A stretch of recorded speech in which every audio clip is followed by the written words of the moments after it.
Vagrant Fear Productions and KHOI Community Radio proudly present Gnarly's Night on the Radio with your host, Gnarly.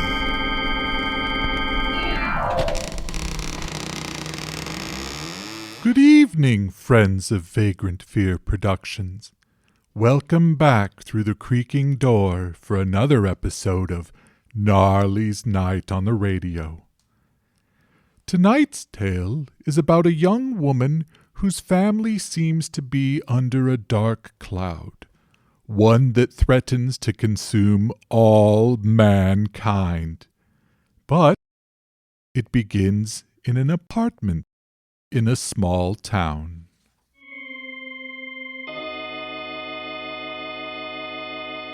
Elaine and her brother Brian had been at my place to play cards.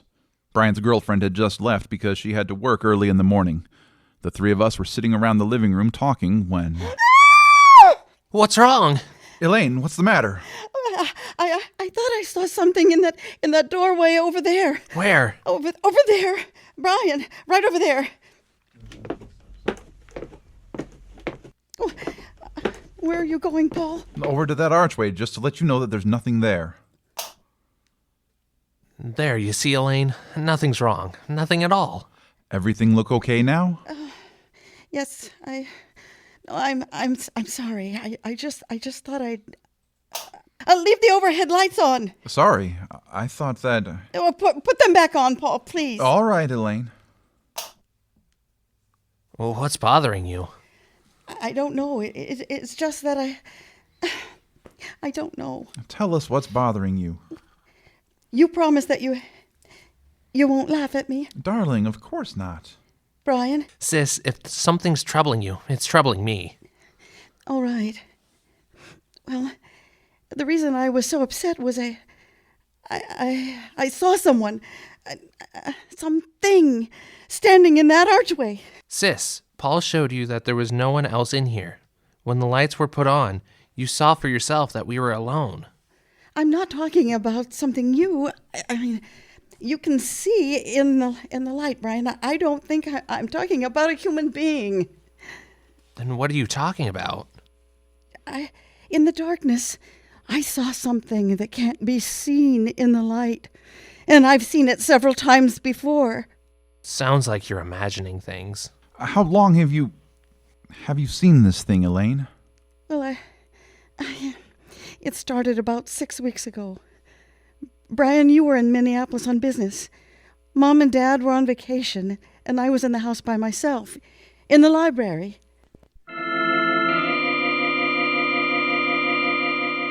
There was only one light on. I sat in the chair beneath it, reading. Several times I felt something was watching me. Every so often I'd glance back over my shoulder, but there seemed to be nothing there. Then I thought I heard someone whispering. I got up to look around, but out in the hallway, it was almost dark. And I reached for a light switch. But before I touched it, I saw this huge, hulking shape in the darkness. And I heard a whisper of a voice. I couldn't distinguish the words. Then the dark shape seemed to move toward me. I flipped the switch. Light flooded the hallway. And the shape was gone. There was nothing there. I was alone again. As long as there's light, I know it can't hurt me. And I know it can't touch me. Well, you might still have imagined it. But I'm sure I didn't. It was so real. The shape in the darkness. It felt like the very essence of evil itself.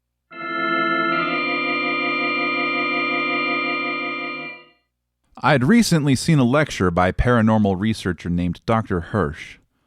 I'd heard that he knew quite a good deal about supposed supernatural manifestations and intrusions into our mundane world, so I went to him to see if he could explain the events of Elaine's story. Yes, my good sir. What do you wish? I have an appointment with Dr. Hirsch. Oh, yes. He mentioned something about it. You are Mr. Blake? Yes, If you will come inside. thank you. Dr. Hirsch is in the study. Doctor, a visitor for you, Mr. Blake. Oh, yes, thank you, Greta. Of course, Doctor. Have a seat, Mr. Blake. Thank you, Doctor. Now, what is the nature of your visit to me? Well, I understand, Dr. Hirsch, that you are a researcher and expert in the matters of the paranormal. Expert, Mr. Blake. I have only scratched the surface in all my years of study. Perhaps I can help you. Perhaps I cannot. Tell me what troubles you. Very well. Several weeks ago, my fiancée was home alone and had a frightening experience. But when the light came on, the dark form disappeared. I see. Fascinating. And she heard voices as well? That's what she described, yes. I have a book that may help us. Oh, yes, here it is.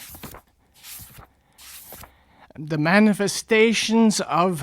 Yes, here's an account of an incident such as you describe. And we shall live on the earth, and they shall not see us. Yes, it has been foretold by the ruler of the darkness. They who live by day and retire to sleep by night shall never know that we walk with them, that we watch them, that we wait for our chance. Only in the night will they see us, for in the daylight we are not seen. Only in the night, when the darkness grows together, and the forms of shadow people are shaped from the blackness, they will know of us. And they will know that we are their companions, for we are the shadow people. I knew I had read something similar to the story that you have told me, Mr. Blake. Dr. Hirsch, what can we do? Well, give me a little time. Let me see if I can find any more references to these people of the darkness. One more thing, Mr. Blake. Yes?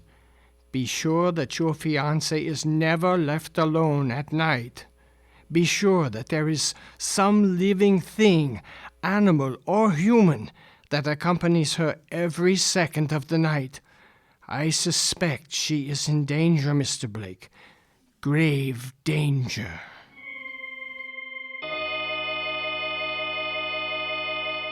That night, Elaine's mother died. The family doctor couldn't explain it, for Elaine's mother had been in perfect health. A few weeks later, I was out at the house spending a weekend with them. I glanced at the clock on the mantel and it showed 11. I can't understand why Bryant hasn't returned from town. Well, he said he had some extra work to catch up on. He told me this morning that he might be late. Well, it's 11 o'clock. I'm going upstairs. Glad you came out, Paul. Good seeing you again. It's a pleasure to be here, sir. Well, don't stay up too late. See you both in the morning. Good night, Dad. Good night, Mr. Davis. Ever since Mom died, it seemed that part of him has died with her. I hadn't realized until tonight how much he's changed. Elaine, have you seen anything else since you told us about... No, I haven't. Since Mom died, nothing's happened. Well, perhaps it was... What's that? It came from upstairs. Dad! Dad? Mr. Davis? There's no light on. Not even his reading lamp. There's a switch by the door. Elaine, stay in the hall. Paul, what's wrong? The overhead light barely seemed to push back the shadows to the corners of the room. As I stepped back out into the hall, I heard an eerie, quiet laugh. The voice itself was unearthly and strange, and seemed as if it came from the darkness itself. I stepped out into the hall and shut the door behind me. Elaine, I'm afraid Oh, no. No, not him, too. we have to notify the authorities. Paul, please tell me it's not true. I'm sorry, Elaine. I wish I could. But your father's dead. Well, things have certainly taken a dark turn for Elaine. Both her parents gone, and the only clue is a mysterious voice in the shadows. And where is her brother Brian? Find out in just a moment.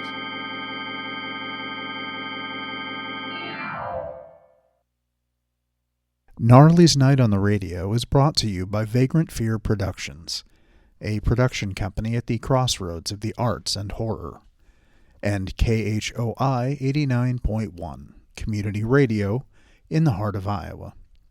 Tonight's story, Shadow People, is an adaptation of an episode of Hall of Fantasy by the same name, which originally aired September 21, 1953.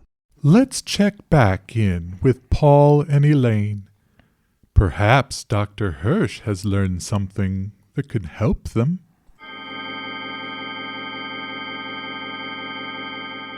After the burial, Dr. Hirsch got in touch with me. He said he wanted to talk with Elaine, Brian, and me, so a few nights later he came out to their house. Miss Davis, will you tell me just when you saw the first manifestation? The night Brian was in Minneapolis, 6 weeks ago or so.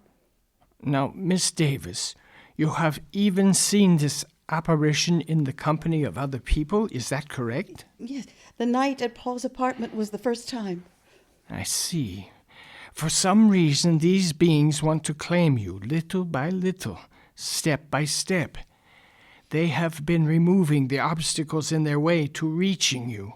First your mother, and then your father. Both died at night, in the dark. Only in the darkness do these beings have power.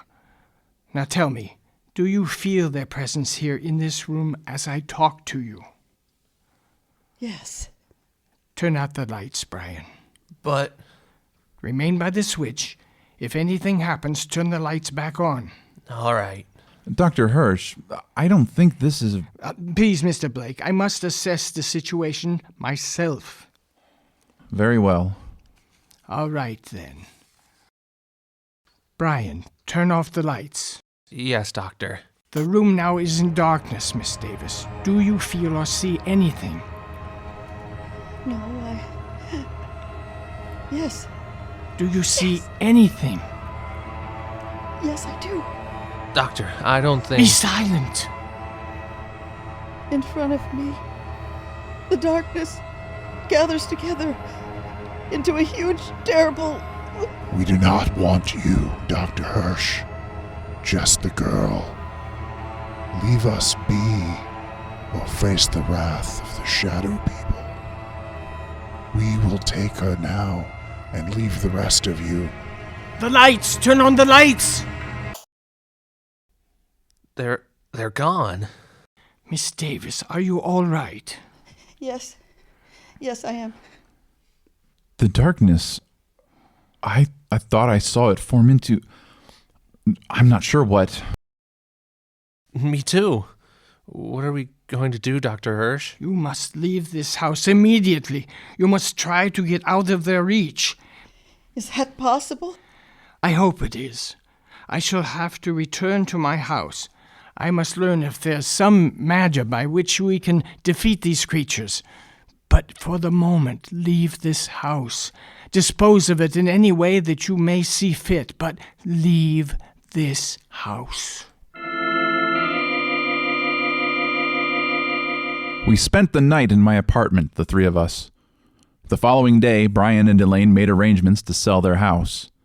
In the afternoon, Dr. Hirsch called me and asked that I come to see him. Anything new, Doctor? Yes and no. I suspect that this spiritual manifestation is not new and that it has gone on for centuries. Why would you think that?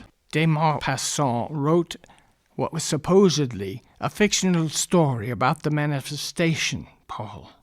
He called it the Horla.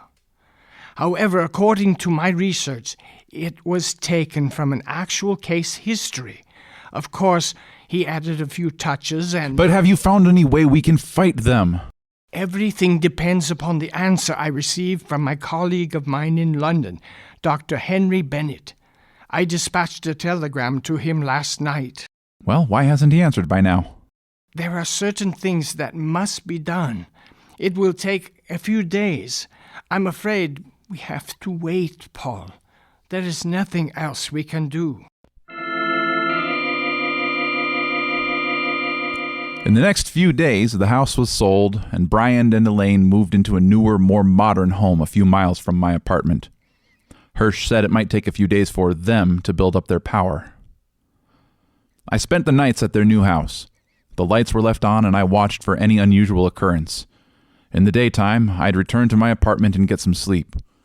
About 4 days after Elaine and Brian moved into their new house, Hirsch phoned me. Hello? Paul? Dr. Hirsch. There has been a development, Paul. What's the matter? What's wrong? They were a step ahead of us. I just received word that Bennett died, or was killed at the very moment I sent the telegram to him.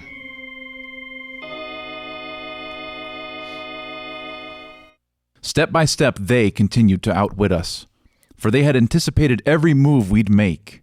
Even Dr. Hirsch was at a loss as to what to do. Finally, we agreed to meet at the Davises' new house. What did you want to see us about, Dr. Hirsch?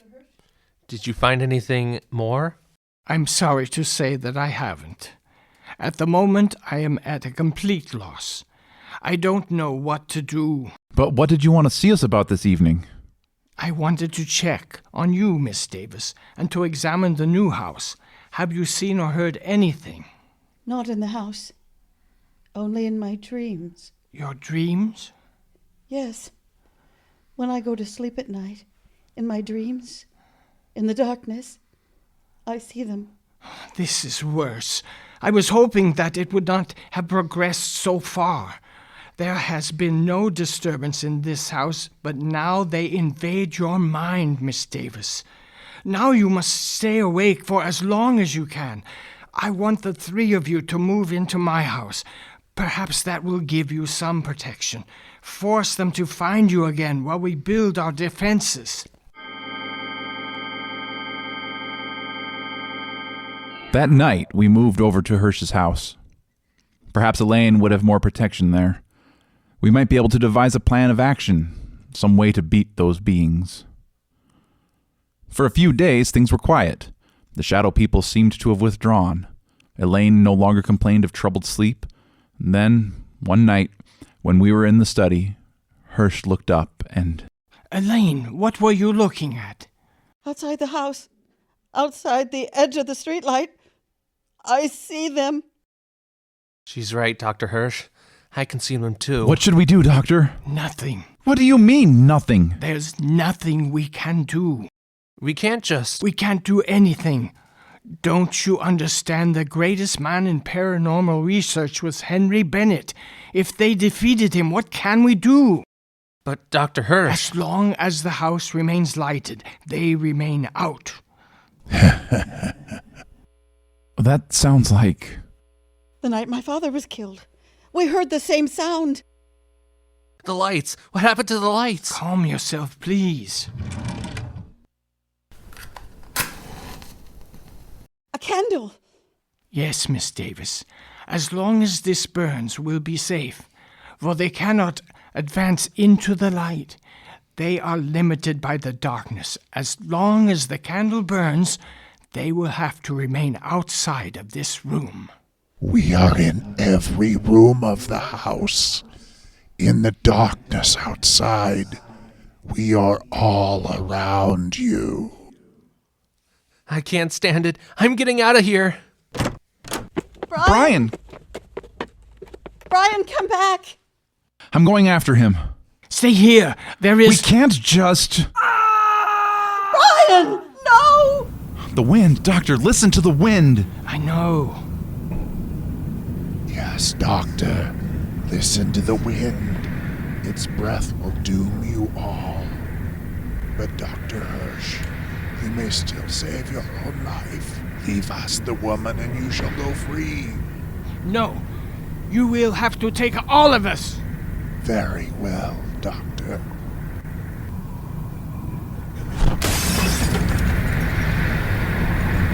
The window! The candle!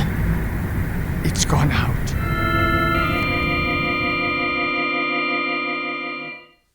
Satisfied, Dr. Hirsch?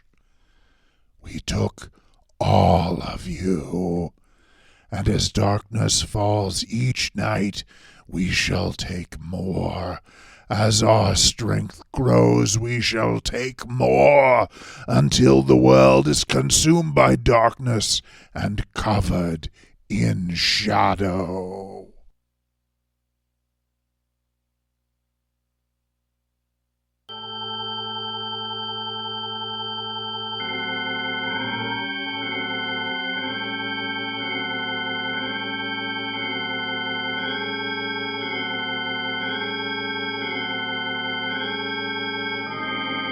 Well, that certainly was pardon me. That was an unhappy ending to this tale. Perhaps the next episode will be more uplifting. For now, why don't I escort you out through the creaking door? Until next time, good night, pleasant dreams.